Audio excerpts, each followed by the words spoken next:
Assalamualaikum warahmatullahi wabarakatuh. Halo teman-teman YouTube sekalian, selamat datang kembali di channel Adicun Photographer. Terima kasih sudah menonton video ini. Kembali lagi kita akan membahas soal untuk ujian calon pegawai negeri sipil, dan yang kita akan bahas ini adalah untuk seleksi kemampuan bidang untuk formasi keperawatan. Jadi untuk teman-teman sekalian, silakan dilihat untuk soalnya sebagai bahan pembelajaran teman-teman di rumah. Oke teman-teman sekalian, kita langsung saja. Selamat belajar teman-teman. Baik, kita akan masuk ke soal nomor 1. Tindakan untuk membunuh bibit penyakit yang berada di luar tubuh disebut A. Disinfeksi, B. Isolasi, C. Karantina, D. Sterilisasi, atau E. Imunisasi. Kita masuk ke pembahasan terlebih dahulu. Isolasi itu adalah pemisahan penderita penyakit yang terinfeksi dari orang-orang yang sehat di sekitarnya untuk menghindari penularan. Lalu karantina adalah pembatasan kebebasan seseorang yang diduga telah tertular sesuatu penyakit. Sementara untuk sterilisasi, yaitu suatu tindakan untuk membunuh kuman patogen dan apatogen beserta sporanya pada peralatan perawatan dan kedokteran dengan cara merebus, stum, panas tinggi, atau menggunakan bahan kimia. Sedangkan imunisasi, upaya untuk mendapatkan kekebalan terhadap suatu penyakit dengan cara memasukkan kuman yang sudah disinfeksi. Untuk jawaban soal nomor 1, jawabannya adalah disinfeksi, yaitu A. Masuk ke soal nomor 2. Waktu antara masuknya suatu bibit penyakit ke dalam tubuh sampai timbulnya gejala penyakit adalah A. Epidemi, B. Inkubasi, C. Infeksi, D. Virulensi, atau E. Endemi. Kita bahas terlebih dahulu. Untuk epidemi itu menyebarnya penyakit pada banyak orang. Lalu infeksi masuknya disertai pertumbuhan dan perkembangbiakan suatu bibit penyakit di dalam tubuh. Virulensi, ukuran keganasan suatu bibit penyakit untuk menimbulkan penyakit. Sedangkan endemi, yaitu berkecamuknya suatu penyakit infeksi yang terus-menerus terdapat di suatu daerah mengenai segolongan penduduk. Untuk soal nomor 2, jawabannya adalah inkubasi. Lalu untuk soal nomor 3, ukuran keganasan suatu bibit penyakit untuk menimbulkan penyakit. Itu adalah A. Formulasi, B. Virulensi, C. Epitel, D. Occurrence, atau E. Vektor. Untuk soal nomor 3, jawabannya adalah virulensi. Soal nomor 4, penyebaran suatu penyakit yang sama secara cepat dalam waktu yang bersamaan dengan penyakit yang sama itu disebut A. Pandemi, B. Endemi, C. Epizoti, D. Epidemi, E. Edema. Untuk soal nomor 4, jawabannya adalah D, yaitu epidemi. Masuk ke soal nomor 5, tingkat oksigen dalam darah yang rendah disebut A. Hematokrit, B. Hipoksemia, C. Hipogliksemia, D. Hemoglobin, atau E. Anemia. Kita bahas dulu. Hipogliksemia itu adalah tingkat gula yang rendah di dalam darah. Lalu hematokrit itu adalah pengukuran persentase volume darah yang diambil oleh sel darah merah. Sementara hemoglobin itu protein yang mengandung zat besi di dalam sel darah merah yang berfungsi sebagai pengangkut oksigen dari paru-paru ke seluruh tubuh. Sedangkan anemia itu kondisi di mana jumlah sel darah. Jadi untuk jawabannya ini adalah hipoksemia. Masuk ke soal nomor 6, penyumbatan pembuluh darah oleh benda asing seperti pembukuan darah atau penyumbatan udara disebut A. Fibrosis, B. Endotel, C. Emboli, D. Plak fraktur, atau E. Platelet. Jawabannya adalah C, yaitu emboli. Masuk ke soal nomor 7, adanya mikroorganisme di dalam darah disebut Bacteremia, B. Gonore, C. Droplet, D. Dacryocystitis, E. endokarditis. Jawabannya adalah A, yaitu bakteremia. Untuk soal nomor 8, hormon yang berfungsi mendorong reabsorpsi natrium di ginjal, pelepasan kalium dan hidrogen melalui ginjal dan peningkatan volume darah itu adalah A. adiponektin, B. kalsitonin, C. aldosteron, D. angiotensinogen, atau E. endorfin. Kita coba bahas terlebih dahulu. Adiponektin itu mengontrol beberapa proses metabolisme seperti regulasi glukosa dan katabolisme lipid.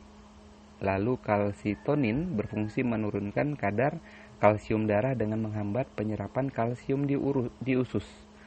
Untuk soal nomor 8, jawabannya adalah C, yaitu aldosteron. Untuk soal nomor 9, hormon yang berfungsi mengeluarkan aldosteron dari korteks adrenal dipsogen dan menyebabkan vasokonstriksi atau penyempitan pembuluh darah itu adalah angiotensinogen, B. epinefrin, C. adiponektin, D. cholecystokinin, atau E. dopamin. Jawabannya jelas A, yaitu angiotensinogen.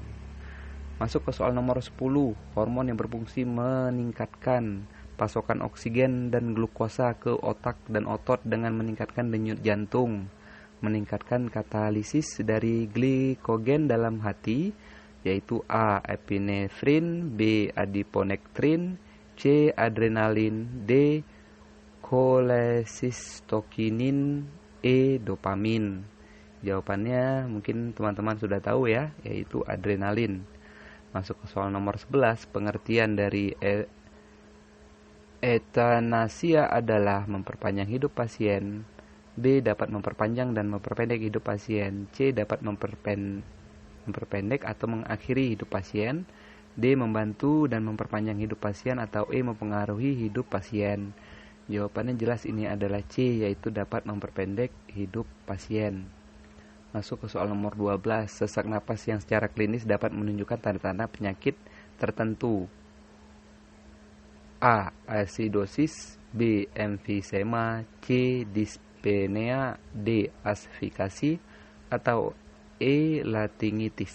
Jawabannya yaitu C, yaitu dyspnea.